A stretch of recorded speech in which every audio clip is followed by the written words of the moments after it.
You mentioned something a second ago about giving players confidence, and can you? And I love the idea of them reciprocating that, back to you. Can you go into a little bit about what are some ways that you do instill confidence in your players? Well, confidence comes from preparation. Mm. You know, um, I have a thing written on my board. I tell I have a big whiteboard over here, and I'm constantly writing ideas down. And so I love to come up here on Sundays Ah, because I know I'll be here by myself, and I can. I've got a big monitor there. I'll pick a game that I want to go watch. Um, I have everybody, my video people have these things edited down to the minute where there's no stoppage and play. right. I don't listen to what the announcers say. I just watch the film, and then I just start getting ideas and I start writing them down. But one of the things that we believe in here is player development. Mm. If you're not going to recruit 5 stars, then you better develop 5 stars. Love that. Love that. And we're not a recruiting program. We have to get kids like Marcus Sasser, who nobody wanted out of high school. Fabian White from Atascocita High School. We get kids that aren't, people don't know quite a lot about. I don't think I've ever had a top 25 recruiting class in 32 years of being a head coach. Hmm. But we do a good job here of development because of one thing. I tell our assistant coaches, we have to be the gym rats. Kids aren't gym rats like they were before, but there's a reason for that. There's so many built-in distractions they have. I think the social media thing, the phone thing, I had to adjust to all that stuff. Yeah. I used to have rules, don't bring your phone here, but those kids can't live without the phone. That's right. That's right. So I just gave up the fight on that, and I just said, you know what, that's part of evolving as a coach. In coaching, you better learn to coach one eye open and one ear closed. Oh, that's awesome. You start trying to see everything and hear everything, you're gonna wind up doing everything but what you signed up for, and that's to coach your team. Wow. But I think the more we get our kids in the gym, I've got my assistants are great coaches. They are. Kellen is going to be a great head coach. Quantus White is going to be a great head coach. Alvin Brooks was my third assistant. He just left to take the Lamar job, and I moved my video coordinator up to his position. Hmm. The reason I moved my video coordinator up is I'm a little bit leery about hiring, guys that are great recruiters. I don't want a great recruiter. I want a great person. I want a great guy that wants to develop these kids. We're not going to out recruit anybody. So why am I trying to do that? Yeah. I don't all of a sudden want to start a bunch of 5 stars. Not that I wouldn't take some, Right. but that's not who we are. It's just not and you have to be true to who you are. Quentin Grimes was a 5-star. Had a very average to below average year his junior year, got a lot better as the season progressed. But Quantus White the impact Quantus had on him cannot be understated. Hmm. His confidence came from his preparation, from his work. That's where you get your confidence. Me telling you, that's okay, son, keep shooting. That's not giving you confidence. That's just throwing false hope out there. Right. Your confidence comes from sweat equity. Hmm. And if you don't have sweat equity, then you don't deserve to succeed. There's a difference in owning something versus renting something. A good night, 1 out of 10 nights, it means you rented your sweat equity. When you have 10 great nights, and I'm not talking about where you scored 20 points a night, where you impacted winning 10 straight nights. That's what sweat equity comes down to. We have different charts that we track, like offensive rebounding. When the ball's shot, how many times do we tip it? Not get it, tip it.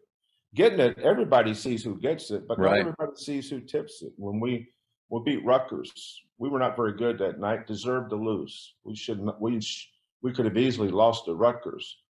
We're down 5 with 1 minute and 12 seconds to go. Quentin Grimes goes to the free throw line, misses 2 free throws.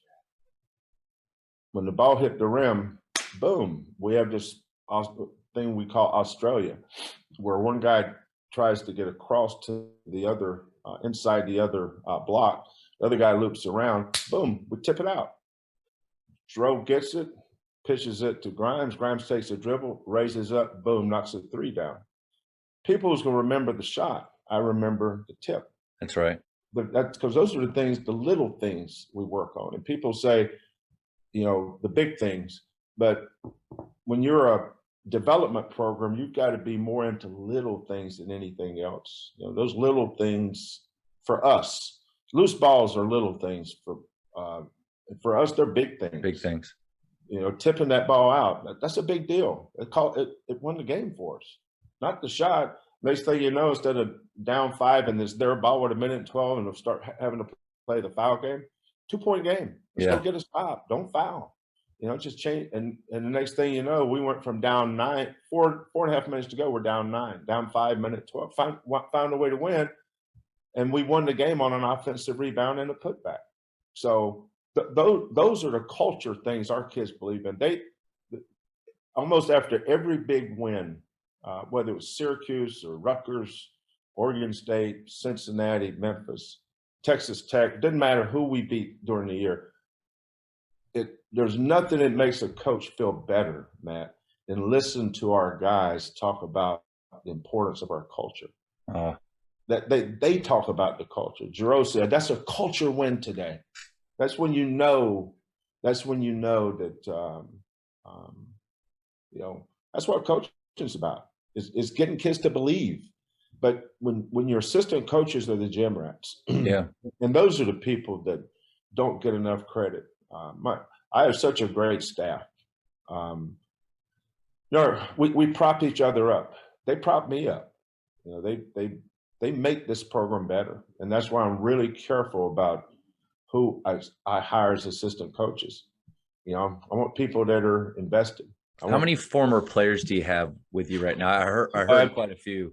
Yeah, I have 3. Yeah. I had 4, but I had 3.